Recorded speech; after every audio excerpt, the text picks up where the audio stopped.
What's up out there, everybody? I hope you're all fantastic out there. I'm Anthony, this is the Silver Screen Analysis, and I have a new series for you guys kicking off in this video called Throwback Classics. Now, yes, I know I've done plenty of old retro movie reviews in the past, but with this series, I just want to do it a little bit different. I want to look a little bit more in-depth at these movies from both sides of the camera, in addition to giving my regular analysis on the film. And since it's Halloween month, I figured what better time than now to talk about one of the first families of the haunting holiday, that being the Addams Family Movie from 1991.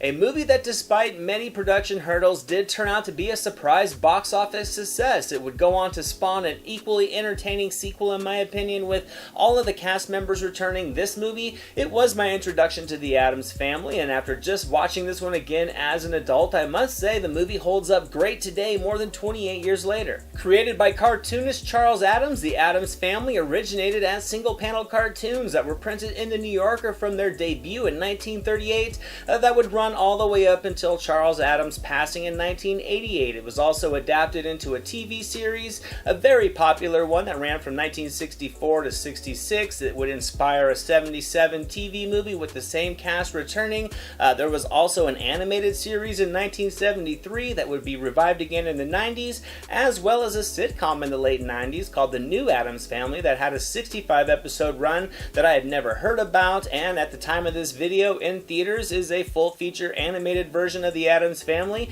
headlined by Charlize Theron and Oscar Isaac. Back in the early 90s, this Addams Family movie was originally being developed by Orion Pictures with a budget of around $25 million, and as many of you may know, Orion was not the most reliable studio during that era. They did, though, have some award-winning titles under their belts. 1990's Dances with Wolves, starring Kevin Costner, won 7 Academy Awards, including Best Picture. The following year was pretty much the same, with Silence of the Lambs having a massive amount of award success as well. But they also overspent quite frequently, and that trend would carry over into the Addams Family when production issues and a lot of rewrites caused the film to go up $5 million over budget to $30 million, and in a panic, Orion sold the film to Paramount. The only problem was Paramount was unaware that Orion did not own the international distribution rights. Metro-Goldwyn-Mayer did, so a deal had to be worked out that would allow Paramount to handle the distribution on the domestic side, with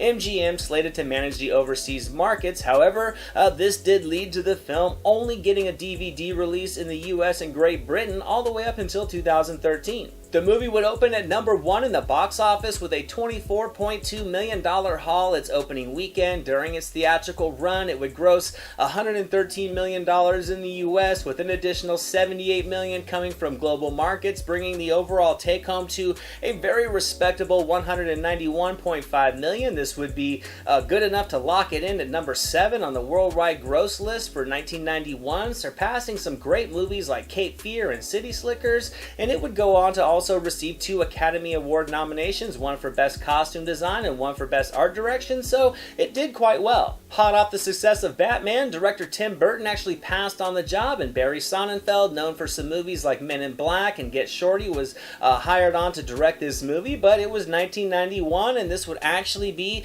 the directorial debut for Sonnenfeld, who certainly did have his own issues during the production of this movie. Already dealing with the pressure from executives over the film being over budget already, Sonnenfeld stated that during some conversations with executives, he felt an immense pressure on his chest, causing him to pass out, which immediately halted production. Other delays would include, but not be limited to, star Raul Julia having a blood vessel burst in his eye. Barry Sonnenfeld's wife got very sick in New York while the filming was out in LA. The director of photography, Owen Roizman, quit the project, and he was replaced by Gail Tattersall, who would also need to be rushed to the hospital at one point during filming, and this would cause Sonnenfeld to take over the DOP duties as well. And yet, I gotta say, despite these setbacks, I still think this movie was an achievement. Not only was it a charming comedy and a delightfully grim adventure, it was also able to introduce the family to a whole new generation of fans such as myself.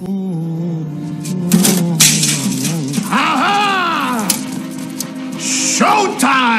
And sure, I'd heard of the Addams Family before. I mean, da-na-na-na.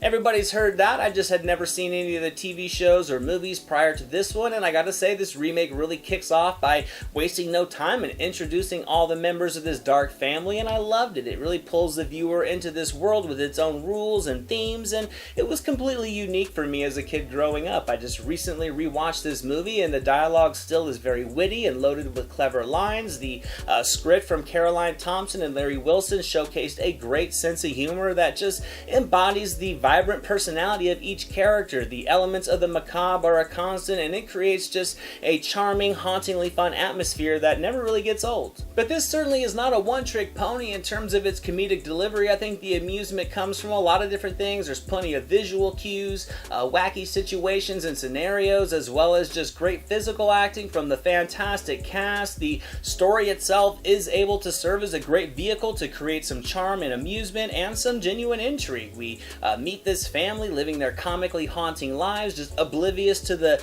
normalcy all around them, because to the Addams, they're the normal ones and everybody else is weird. But actually, the family is not complete. Gomez's brother Fester has been missing for many years. The Addams family accountant knows this and thinks that he can devise a plan to sneak a fake Fester into the home in order to steal from the family fortune.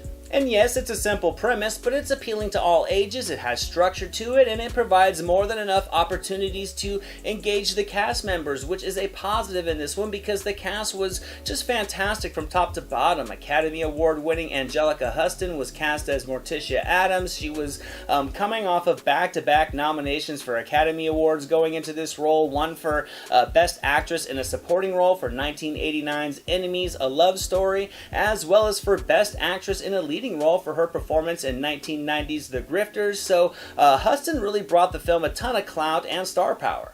Last night you were unhinged. You were like some desperate, howling demon. You frightened me. Do it again. And by her side was the equally talented Raul Julia, cast as Gomez Addams and nominated for 4 Golden Globes. Julia would take the trophy home in 1995 for his performance in The Burning Season. And I gotta say, with both Julia and Huston, this film certainly had a formidable 1-2 punch for the leads. Raul Julia would sadly pass away in 1994 at the age of 54 due to complications from a stroke, but his legacy will always be immortalized in many of his past performances, just like the charming charisma and energy that he had as Gomez Addams in this film and its sequel in 1993 will never be forgotten. Cara mia.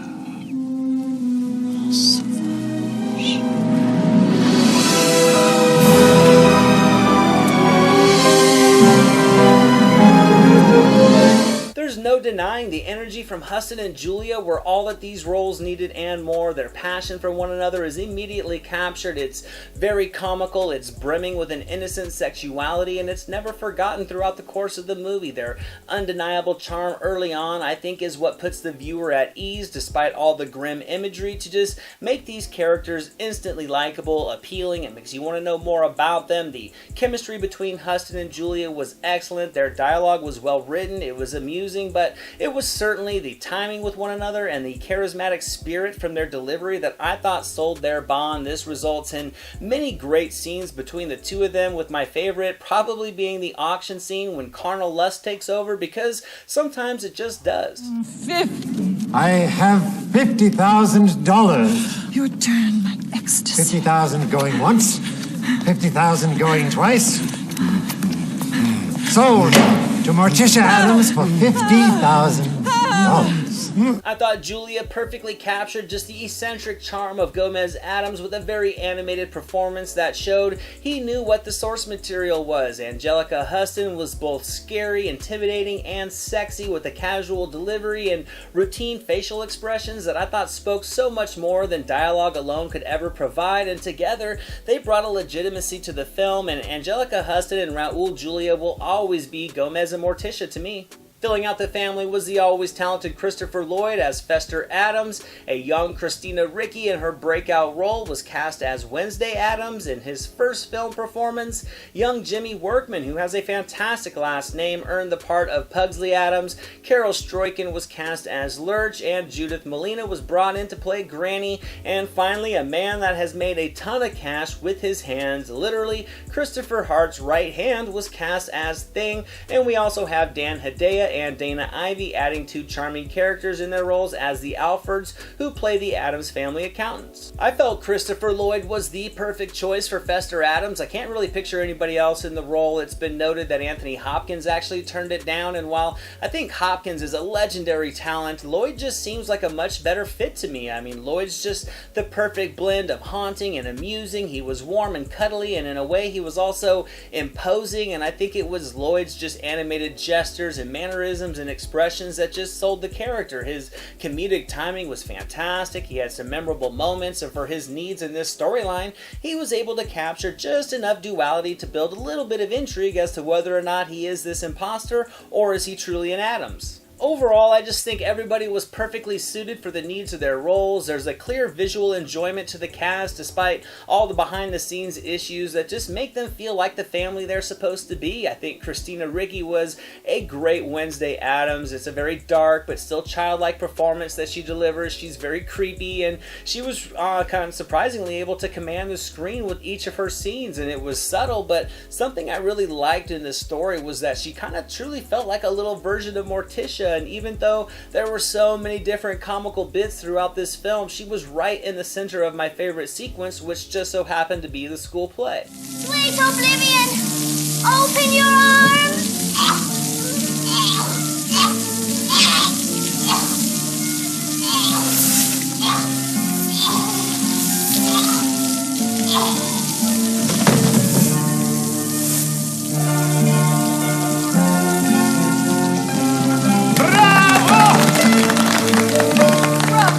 I think what makes this film hold up so well over the years is a combination of elements. We already spoke on the writing, which was certainly a strong positive. We talked about the performances that were all these roles could need, as they embodied the Addams as good as any ensemble cast could have, in my opinion. And I think another dynamic to this movie that makes it so much fun to watch after all these years was just the production design overall. From the makeup and the wardrobes to the practical effects and the detailed sets, this movie was really able to pull the viewer into the world of the story and just create the atmosphere that is very engaging while you watch. There's a lot of depth and dustiness and dirtiness that just makes their home feel like the haunted house that it should have been, yet it was also like a grim but appealing amusement park, which creates a fun, vibrant setting for the story. I think the detail in the set design and the shadowing is just constantly attracting the eye, as small props and many other things tell the story of who this family is while the main narrative progresses, and it's just a great time. But that is not all. To cap everything off, this movie adds a classically 90s theme song from MC Hammer called the Addams Groove, and if you haven't seen the video,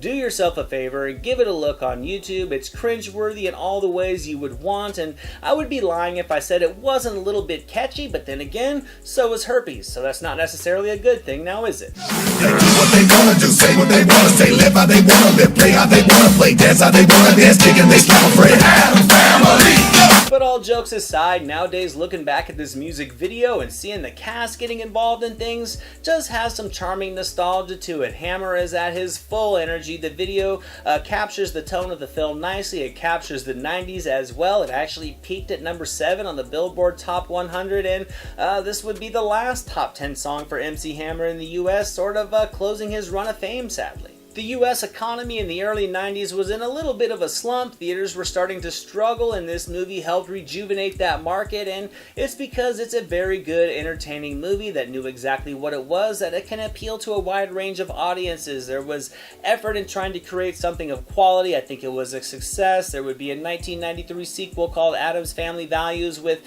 all the cast returning, and I thought it was a solid follow-up that would also earn an Oscar nod for Best Art Direction, Set Direction, with Angelica Huston once again getting a Golden Globe nod for her turn as Morticia Addams. And if you haven't seen this movie, certainly check it out. Halloween season is upon us, and it would not be complete without spending some time with the Addams family. This movie has a great amount of charm to it, with endless practical effects and an undeniable energy from the cast that make it so much fun to watch. It's cartoony and childish in all the appealing ways that I feel blend perfectly with the darker elements to make this movie one that all ages can enjoy, not just for Halloween, but year-round.